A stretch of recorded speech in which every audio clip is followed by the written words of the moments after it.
reason is because there's some things about this case they're not going to talk about. I'm assuming, Lynn, we're going to find out what's in those letters as time goes along. Anahita, in the green room, we were talking about the salacious contents of the his home, and it's funny, Lynn picked right up on that. I think you described it in the green room as gross, if I remember right.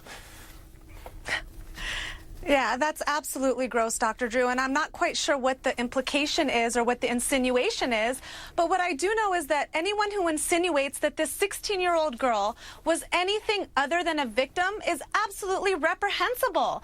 I mean, I'm not, a medical doctor, I'm not a psychologist, but it is possible that she was manipulated by this guy, brainwashed by this guy. Maybe she did have some type of Stockholm Syndrome thing going on here, and if that's the case, Dr. Drew, I would venture to say she's even more of a victim and more in need of our understanding and compassion. I absolutely agree. And we'll go ahead, Anita, finish up.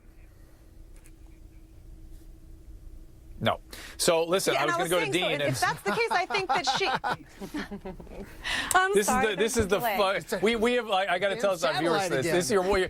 I know it's. We have these delays in the satellite. So by the time Anahita hears me calling upon her, the viewers have watched a few seconds of silence. So I apologize for that. And then we talk over each other, which I try to control, and I'll continue to try to control. But it makes for quite a challenging affair. Anahita, would you like to finish?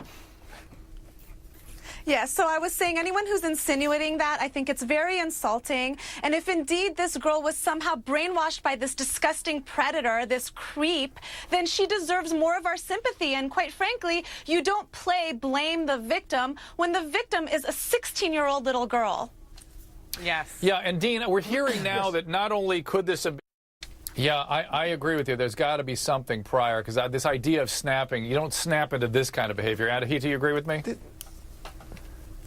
I agree with that. I mean, I think what we're learning today is that this guy was actually more demented, Dr. Drew, than we thought, if that's even possible. As if murdering this woman and this child wasn't enough, now we find out he tortured them with this crowbar. And this was a woman that was a lifelong family friend, someone that allowed him access to her children. I think her children called him Uncle Jim. I mean, this guy, I think that what he got, he didn't deserve that. I think he deserved to suffer a lot more than he did, quite frankly, Dr. Drew. And Dr. Lloyd, you and your crowbar have something to say there.